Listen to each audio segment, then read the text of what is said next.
you on the previous slides, you could get up to 4 marks. An absolutist view doesn't change over time, whereas a relativist will be more situational.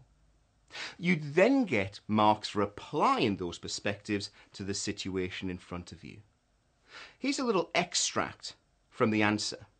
And again, I won't go through the whole lot, but I'm very much keen for you to keep it simple. So when I look at model answers, sometimes they scare me. Sometimes it's the length, sometimes the terminology used. But you must try and keep it simple. And let's just read through a little bit of it. An absolutist ethical stance is when it's assumed that there is an unchanging set of ethical principles. Well, that makes sense to me. That's just what we said on our earlier slide, written in a sentence. Which should always be obeyed regardless of the situation or any other pressures or factors that may be present. Again, it's just using the words that I put on the slide previously and wrapping them together into a couple of sentences. Now the next line, typically described in universalist ways. That makes my head hurt. Whenever I see something in the answer that makes my head hurt, makes me scratch my head, I can cross it out. Maybe not literally, but I don't worry about it. What you must do is look at what you do know and not worry about what you don't. There's 10 marks in this question. If you can get 8 good marks, you'll be passing with flying colours. Keep it simple. Don't worry about the bits which you don't understand. Look at the bits you do. Absolutist ethics tend to be expressed in terms such as it's always right to, it's never right to, or it's always wrong to. Again, I can understand that. That makes sense to me. And I can take that away, build it into my knowledge banks, and if a similar question came up, I could use that to help me construct my answer. Simple terms, simple language will get you through. Keep it simple. You can read through the relativist section yourself. So let me move on now to our next ethical theory. And really, we're building on the absolutist and relativist principles that we've just set up. We're going to look at deontological and teleological, but to do so, again, the words are awful, aren't they? To do so, let's use an example. Let's say you're taking a child to the dentist for some work. You know the work will hurt. And as you're walking, I've got 2 daughters, by the way, and this happened to me. My youngest daughter at the time, she was about 4. She had a tooth which was coming out. And she needed to go to the dentist just to get that tooth removed, one of her baby teeth. And I knew it would hurt, but I didn't want to tell her. And she looked up into my eyes and she said, "Daddy, will this hurt?" Well, what would you do? If you were in my position, your child's looking up, "Daddy, will this hurt?" Do you say yes, no, and why? Well, when I ask this in class, some people say, "Oh no, you've got to tell your child, that it will hurt. You've got to." Well, why, I ask? Well, if you lie to them, then they won't trust you in the future. Well, they're making that decision on the outcome. They're saying that, no, you can't lie to your child because in the future they then wouldn't trust you. And that looking to the outcome is teleological. You're making your decision on the outcomes, the quality of the outcomes. Some people say, no, you've got to say no, because when you get your daughter in the dentist's chair, she might not open her mouth. It'd be worse trying to prise her mouth open to try and get the tooth out. And if you know my daughters, that's exactly what I was worried about. But again, I'm thinking of the outcome. No, I need to get my daughter's tooth out. To do so, I'm going to tell a little white lie. I'm going to lie here to make sure the outcome is favourable. The tooth comes out. I'll deal with the future later.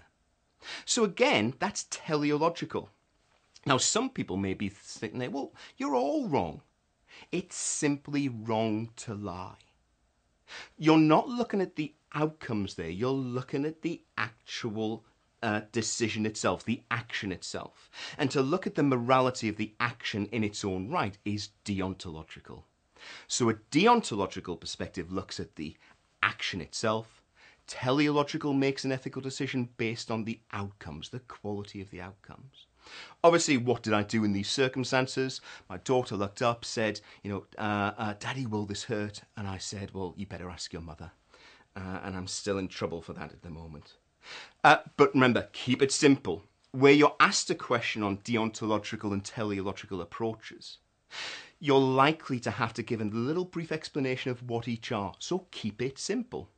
Now, I didn't write the words, they're not mine, don't blame me.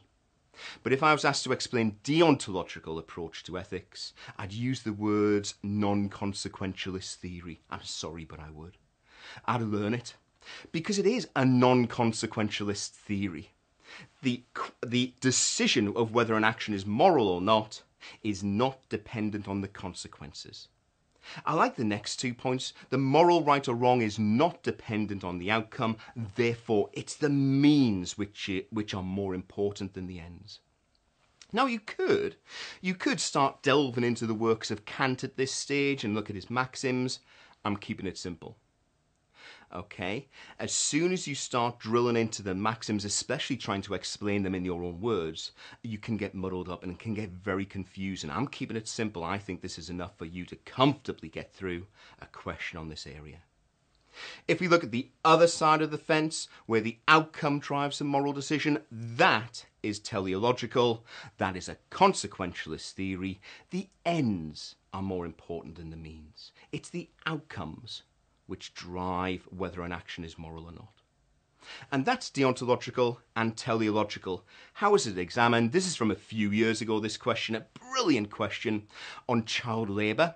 Mr. Hogg, you had to assess their belief that child labour, employing child labour, was always ethically wrong.